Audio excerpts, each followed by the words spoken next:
तो हम पढ़ रहे हैं जड़ी बूटियों के बारे में, यानी कि मेडिसिनल प्लांट्स के बारे में। तो मेडिसिनल प्लांट्स में मैंने आपको बहुत कुछ जड़ी बूटियों के बारे में, कुछ मेडिसिनल प्लांट्स के बारे में आपको बताया, जिसमें अर्जुन वृक्ष, पिपली, ब्रह्मी, नीम, हल्दी, सर्पगंधा, सिनकोना, तुलसी इत्यादि के बारे में। तो अब हम आगे लेंगे आज अरंडी, मोहलट्ठी, हरड़, गुलाब और दालचीनी के बारे में। तो आज का हमारा ये टॉपिक है। तो सबसे पहले मैं बात करूँगी अरंडी के बारे में। अरंडी तेल का पेड़ एक पुष्पीय पौधे की 12 मासी झाड़ी होती है, जो एक छोटे आकार से लगभग 12 मीटर के आकार तक तेजी से पहुंच सकती है और ये कमज़ोर होती है। इसकी चमकदार पत्तियां 15 से 45 सेंटीमीटर तक लंबी, हथेली के आकार की, 5 से 12 सेंटीमीटर गहरी पाली और दांतेदार हाशिए की तरह होती है। आपने किसी भी स्थान में देखेंगे कि बरसात में यदि कहीं खाली या खुला रह जाता है, एक तो भांग उगाती है और एक साथ में ये जो अरंडी इत्यादि है इसके पौधे उगाते हैं। तो अरंडी का ये देखें आप, तो ये चित्र में ये इस तरह का इसका पौधा, ये ऊपर इसके अरंडी के जो फल हैं वो लगे हैं। तो गहरे ये जो उनके जो रंग है, कभी कभी गहरे हरे रंग से लेकर लाल रंग या गहरे बैंगनी या पीतल लाल रंग तक के हो सकते हैं। तना और जड़ की हम बात करें तो ये खोल भिन्न भिन्न रंग लिए होते हैं। इसके उद्गम व विकास की कथा अभी तक अधीन है। ये पेड़ मूलतः दक्षिण पूर्वी भूमध्य सागर, पूर्वी अफ्रीका और भारत की उपज है, किंतु अब उष्णकटिबंधीय क्षेत्रों में भी खूब पनपा और फैला हुआ है। अरंडी का बीज ही बहुप्रयोगीय अरंडी के तेल का स्रोत होता है। बीज में 40 से 50-60% तक तेल उपस्थित होता है और इसी के तहत ही ये तेल जो है, अरंडी का तेल साफ हल्के रंग का होता है, जो अच्छे से सूख कर कठोर हो जाता है और गंध से मुक्त होता है। ये शुद्ध एल्कालोइड्स के लिए एक उत्कृष्ट सॉल्वेंट के रूप में नेत्र शल्य चिकित्सा में प्रयुक्त होता है। ये मुख्य रूप से कृत्रिम चमड़े के विनिर्माण में उपयोग होता है। ये कुछ कृत्रिम रगड़ने वाला रबड़ में एक आवश्यक घटक होता है। एक सबसे बड़ा प्रयोग पारदर्शी साबुन के निर्माण में इसका किया जाता है। इसके अलावा इसके औषधीय प्रयोग भी बहुत हैं। ये तेल को दवा में एक मूल्यवान, बहुत ही कीमती जो है इसके तेल को माना गया है।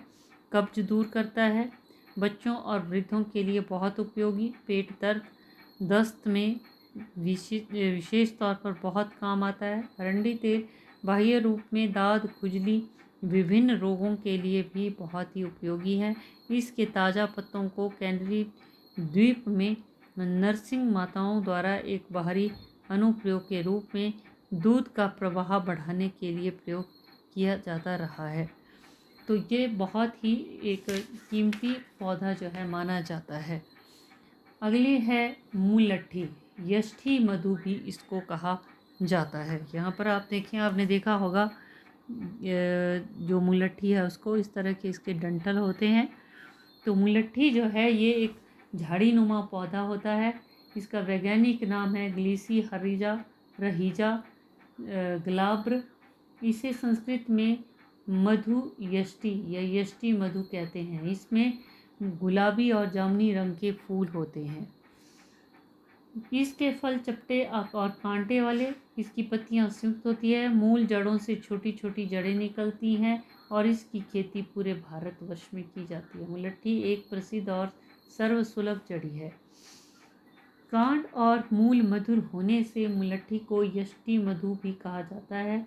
मधुक, कलितक, जेठी मध तथा लिकोरिस इसके अन्य नाम हैं। इसका बहुवर्षायु चुप लगभग 1.5 मीटर से 2 मीटर ऊंचा होता है। जड़ें गोल, लंबी, झुर्रीदार तथा फैली हुई होती हैं। जड़ व कांड से कई शाखाएं निकलती हैं। पत्तियां संयुक्त व अंडाकार होती है, जिनके अग्रभाग नुकीले होते हैं।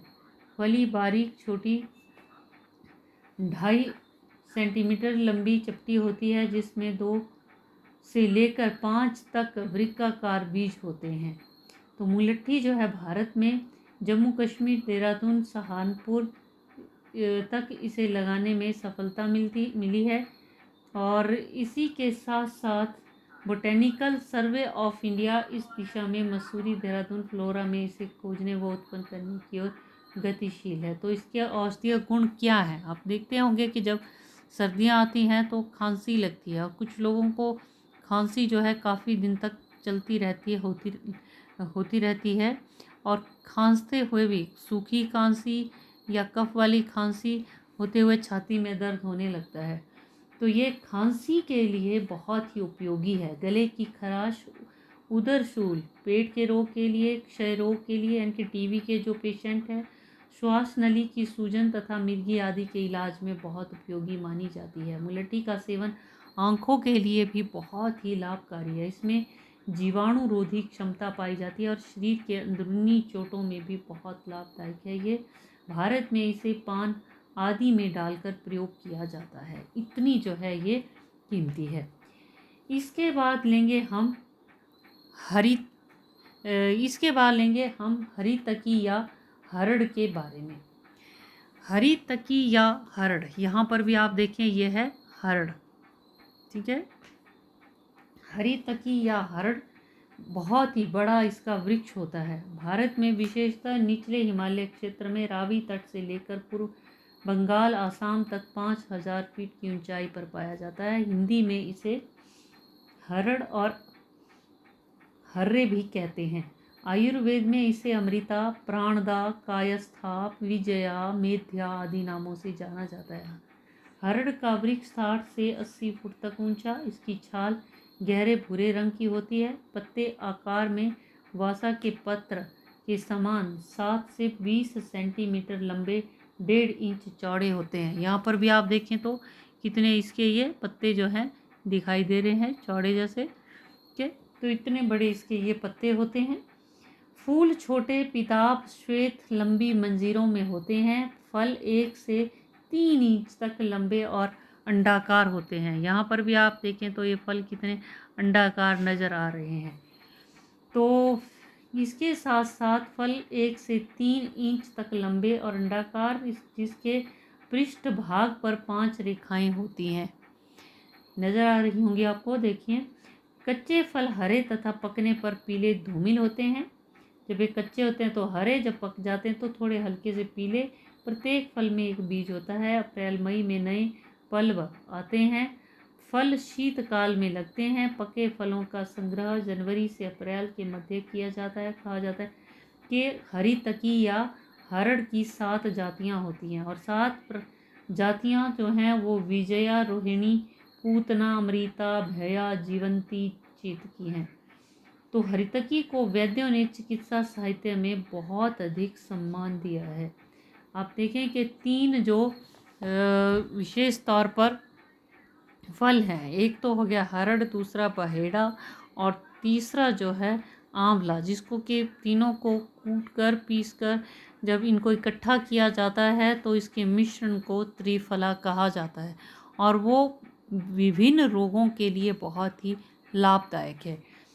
हरितकी मनुष्यों की माता के समान हित करने वाली मानी गई है। 2 प्रकार की हरड़ बाजार में मिलती है, छोटी बड़ी। बड़ी में पत्थर के समान सख्त गुठली, छोटी में कोई गुठली नहीं होती है। वैसे फल को गुठली पैदा होने से पहले ही पेड़ से गिर जाते हैं या तोड़कर सुखा लिया जाता है, उन्हें छोटी हरड़ कहते हैं। आयुर्वेद के जानकार छोटी हरड़ का उपयोग अधिक निरापद मानते हैं, क्योंकि आंतों पर इनका प्रभाव सौम्य होता है, तीव्र नहीं। इसके अतिरिक्त वनस्पति शास्त्रियों के अनुसार हरड़ के 3 भेद और किए जा सकते हैं। तो वो कहते हैं कि पक्व फल बड़ी हरड़, अर्धपक्व फल पीली हरड़, इसका गुदा काफ़ी मोटा, स्वाद और कसैला होता है। अपक्व फल, जिसे ऊपर छोटी हरड़ नाम से बताया गया है, इसका वर्ण भूरा काला था। आकार में ये छोटी हरड़ होती है, गंधहीन व स्वाद में तीखी। औषधि प्रयोग हेतु फल ही उपयुक्त होते हैं एवं उनमें भी 1.5 तोले के से अधिक भार वाली भरी हुई छिद्र रहित छोटी गुठली वो बड़े खोल वाली हरड़ उत्तम मानी जाती है। तो हरी तकी जो है ये भी बहुत ही कीमती, हरी तकी पेट की बीमारियों के साथ बहुत से रोगों में भी लाभ पहुंचाती है। हरड़ से बनी गोलियों का सेवन करने से भूख बढ़ती है। चूर्ण खाने से कब्ज से छुटकारा। उल्टी होने पर हरड़ और शहद का सेवन करें तो उल्टी बंद। हरड़ को पीसकर आंखों के आसपास लगाने से आंखों के रोगों से छुटकारा। भोजन के बाद अगर पेट में भारीपन महसूस हो हरड़ का सेवन करें। हरड़ का सेवन लगातार करने से शरीर की थकावट दूर होती है। हरड़ पेट के सभी रोगों में राहत दिलाती है। हरड़ का सेवन करने से खुजली जैसे रोग में छुटकारा। अगर शरीर में घाव हो जाए तो हरड़ से उस घाव को भर देना चाहिए। तो कितने सारे जो हैं गुण हैं हरड़ के। अगला लेंगे हम गुलाब। हम सब के घर आंगन के में गुलाब का किसी न किसी रंग का जो पौधा है वो हम छोटा सा झाड़ी नुमा पौधा हम जरूर लगाते हैं, कलम जरूर लगाते हैं। गुलाब एक बहुवर्षीय झाड़ीदार कंटीला पुष्पीय पौधा जिसमें बहुत सुंदर सुगंधित फूल लगते हैं। इसकी 1000 से भी अधिक प्रजातियां, जिनमें से अधिकांश एशियाई मूल की हैं। भारत सरकार ने 12 फरवरी को गुलाब दिवस घोषित किया है। कौन सा? 12 फरवरी इसको जो है गुलाब दिवस घोषित किया गया है। और इसी के तहत गुलाब का फूल बड़ा ही कोमल सुंदरता के लिए प्रसिद्ध है। इसी से छोटे बच्चों की उपमा गुलाब के फूल से की जाती है। हमारे जो पहले प्रधानमंत्री थे पंडित जवाहरलाल नेहरू, वो अपने कोट में गुलाब का फूल टांग कर रखते थे। इसी के गुलाब का प्रायः सर्वत्र 19 से लेकर 70 अक्षांश तक भूगोल के उत्तरार्ध में हर जगह गुलाब पाया जाता है। भारतवर्ष में ये पौधा बहुत सालों से लगाया जाता रहा है। कई स्थानों में जंगली भी पाया जाता है। कश्मीर, भूटान में पीले फूल के जंगली गुलाब बहुत मिलते हैं। कलम, पैबंद आदि के द्वारा सैकड़ों प्रकार के फूल वाले गुलाब भिन्न भिन्न जातियों के मेल से उत्पन्न किए जाते हैं। एक ही कलम के ऊपर आप देखेंगे अलग अलग रंग के गुलाब लगाए जाते हैं। गुलाब कई रंग होते हैं इसके। सफ़ेद फूल के गुलाब को सेवती कहते हैं। कहीं कहीं हरे और काले के भी फूल होते हैं। ऋतु के अनुसार गुलाब के दो भेद ये कहा जाता है कि दो भेद भारतवर्ष में माने जाते हैं, सदा गुलाब और चैती। सदा गुलाब प्रत्येक ऋतु में फूलता है और चैती केवल बसंत ऋतु में। चैती गुलाब में विशेष सुगंध होती है और वही इत्र और दवा के काम का समझा जाता है। शिव पुराण में गुलाब को देव पुष्प कहा गया है। रशियुद्दीन नामक एक मुसलमान लेखक ने लिखा कि 14वीं शताब्दी में गुजरात में 70 प्रकार के गुलाब लगाए जाते थे। बाबर ने भी गुलाब लगाने की बात लिखी है। जहांगीर ने तो लिखा है कि हिंदुस्तान में सब प्रकार के गुलाब होते हैं। गुलाब की खेती की जहाँ तक बात करें तो उत्तर प्रदेश के हाथरस, एटा, बलिया, कन्नौज, फर्रुखाबाद, कानपुर, गाजीपुर, राजस्थान के उदयपुर, चित्तौड़, जम्मू कश्मीर और हिमाचल प्रदेश इत्यादि राज्यों में 2000 हेक्टेयर भूमि में दमिश्क प्रजाति के गुलाब की कृषि होती है। गुलाब चिकनी मिट्टी से लेकर बलुई मिट्टी तक हर मिट्टी में लगाया जाता है। नई जो किस्में हैं, पूसा गौरव, पूसा बहादुर, पूसा प्रिय, पूसा बारामासी, पूसा वीरांगना, पूसा पीताम्बर, पूसा गरिमा और डॉक्टर भरत राम, ये जो हैं ये है गुलाब की किस्में। अब हम बात करेंगे अगली एक और हमारे पास जो औषधीय गुणों से युक्त पौधा है वह है दालचीनी। यहाँ पे आप देखें ये दालचीनी, जिसको तेज पत्ता या मीठा पत्ता भी कहते हैं। अगर आपने कभी इसका स्वाद चखा होगा तो इसका स्वाद कैसा होता है? मीठा स्वाद होता है। इसको अगर हम खाएं और थोड़ी सी इसमें जो है हल्की सी मिर्च भी लगती है। तो दालचीनी एक छोटा सदाबहार पेड़ जो 10 से 15 मीटर ऊंचा होता है। ये लॉरेसी परिवार का है। श्रीलंका, दक्षिण भारत में बहुत मिलता है। इसकी छाल मसाले की तरह प्रयोग होती है। इसमें एक अलग ही खुशबू होती है जो कि इसे गरम मसालों की श्रेणी में रखती है। गरम मसालों और औषधि के रूप में प्रयुक्त दालचीनी सिनेमोमम ज़ाइलेनिकम ब्राइन नामक पेड़ की छाल का नाम है, जिसे अंग्रेजी में कैशिया वार्क का वृक्ष कहा जाता है। सदाबहार पेड़ लॉरेसी वंश की अन्य प्रमुख प्रजातियों के पेड़ों के समान श्रीलंका, भारत, पूर्वी द्वीप समूह, चीन इत्यादि देशों में साधारणतया सुलभ है। इस प्रजाति की अन्य जातियों यथा अन्य प्रजातियां भी हैं इसकी। इसी के तहत यदि हम इसकी बात करें तो इसका प्रयोग कैसे किया जाता है। दालचीनी की छाल एक मसाले के रूप में प्रयोग में लाई जाती है। मुख्यतः एक मसाला और स्वादिष्ट बनाने का मसाला सामग्री के रूप में रसोई में इसका जो है प्रयोग किया जाता है। चॉकलेट की तैयारी में प्रयोग किया जाता है। ये भी सेब पाई, डोनट्स और दालचीनी बंस के रूप में जिसका जो है ये कहा जाता है कि प्रयोग होता है। हर प्रकार की, चाहे कोई कैंडी है, चाहे कोई व्यंजन है, डेजर्ट जिसको कहते हैं, चाहे हम भोजन के बाद किसी भी प्रकार का मिष्ठान खाएं, उसमें भी प्रयोग होता है। दालचीनी का नमकीन बनाने में भी इस्तेमाल किया जाता है। दालचीनी एक कीट से बचाने वाली क्रीम के रूप में इस्तेमाल के लिए प्रस्तावित किया गया है। दालचीनी पत्ती के तेल के लिए मच्छर के लार्वा को मारने में बहुत प्रभावी होना पाया गया है।